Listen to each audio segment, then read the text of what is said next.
Appositives basically, they're using grammar, and there are more tools that you can have while you're writing to write, I guess, more elegantly or just more complex sentences, right? All the parts that are on the videos, or all the videos that you've seen so far, they can probably add up to you being a better writer, because you know more ways to write different sentences, right? Or the same sentence in many different ways, right? So a positive basically redescribe a noun, or they replace a noun, right? And you have to really be careful of appositives versus phrases, because they're actually completely different. So I'll just show you by examples. I think it's much easier. So let's look at the sentence. Mike, a dog lover, works at the pet shop. Right? So again, subject verb. What is the subject? Mike. Okay? And works is the verb over here. At the pet shop, it's where it works. Right? So what do you think the appositive is? The appositive is over here is between the commas, right? Comma, comma. Sorry, I'm going to do that in red. Or maybe I'll try orange today. Comma, comma. So this is the appositive, right?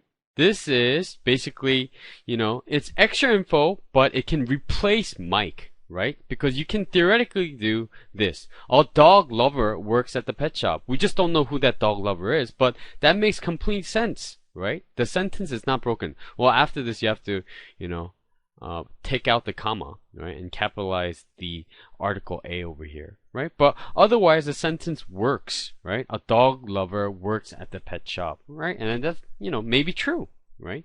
But what I'm trying to show you is that instead of writing Mike, a dog lover works at a pet shop, that's the sentence I fix it to. You could say Mike works at the pet shop, he is a dog lover. Instead of writing two very short sentences, you could just kind of combine that together by using appositives, and that's what they're for, right? Instead of writing short sentences over and over and over again, because remember, short sentences should be for emphasis most of the time, right? For impact. So that's an appositive. Where's a positive over here? And if you see this, the meaning changes completely, right? Because of the commas, and commas are actually very, very important, right?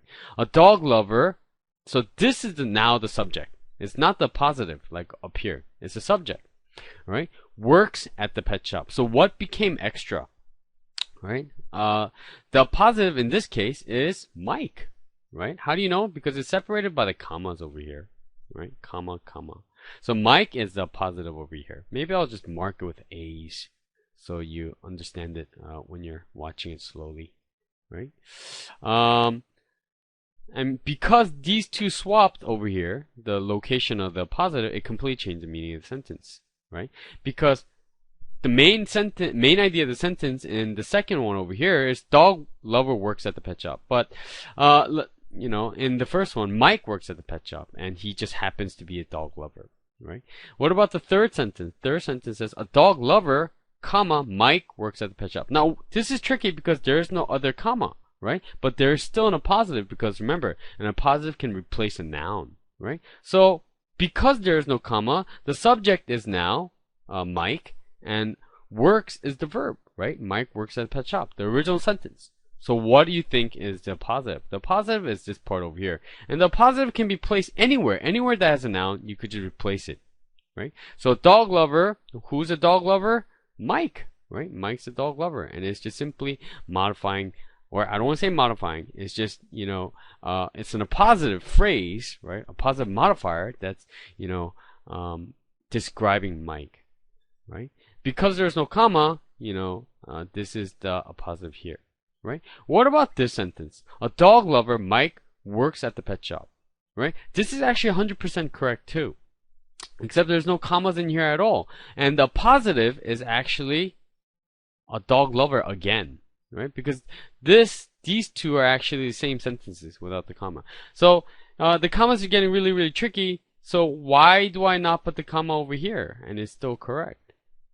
Because this is completely up to the author, the person who's writing the sentence. So if you feel like dog lover and Mike, they need to be together, right? In order for the sentence to make sense, then you can take out the comma. Same thing in this case up here, right? You can, take out the comma in this first sentence too, Mike a dog lover, right? If you take out the commas, it means that They are important. They're necessary in the sentence. So you could say, like, dog lover works at the pet shop. That's fine, but we don't know who that dog lover is. So you should probably take out the commas and put the word or put the name Mike in there. That would make more sense. I'm not saying it's wrong. It's completely up to the author, right? And now, here are the two things that I don't want you to confuse it with, right? A lot of people think that appositives are simply phrases, and I'll show you why it's not an appositive, right? So let's look at this sentence over here. I'm going to do it in red. So Mike, who loves dogs, works at the pet shop. So idea, again, is the same. Mike, subject, works at the pet shop. But this is not an appositive, and how can you check? You can check because, remember, it's supposed to replace the noun, right? You're supposed to get rid of this, and it should still make sense. So see if that makes sense. Who loves dogs works at the pet shop. That makes no sense at all, right? It's not a sentence, right? It sounds like a question, but it's not even a question because there's just this relative phrase. Who is supposed to be talking about Mike over here, right? So that can't be an appositive. It's just a phrase, right? Relative phrase referring to Mike. And another thing is, a lot of people, they put the ing participle modifier over here. Loving dogs. Mike works at the pet shop, right? See if that makes sense when we take out, Mike. This is not an appositive. That's what I want to show you, right? So let's take out Mike. Loving dogs works at the pet shop. Well, I guess that kind of makes sense, but dogs don't work at the pet shop, right? It's simply saying Mike works at the pet shop, and, while he works at the pet shop, he loves dogs. I want you to really, really be careful with the difference between the phrases and relative clauses as opposed to appositives. Appositives, they can replace a noun, and phrases, they're just phrases. They're not parts of anything. They're just, they could be prepositional phrases, like you could write, he works at times at the pet shop, right? At times would be a phrase, not a appositive or an appositive, right? So use this in your essays. I think this is actually, if you didn't know about this before, or maybe you knew about it, you just didn't know what it was called, use it. I think it's actually going to make your sentences a lot more advanced.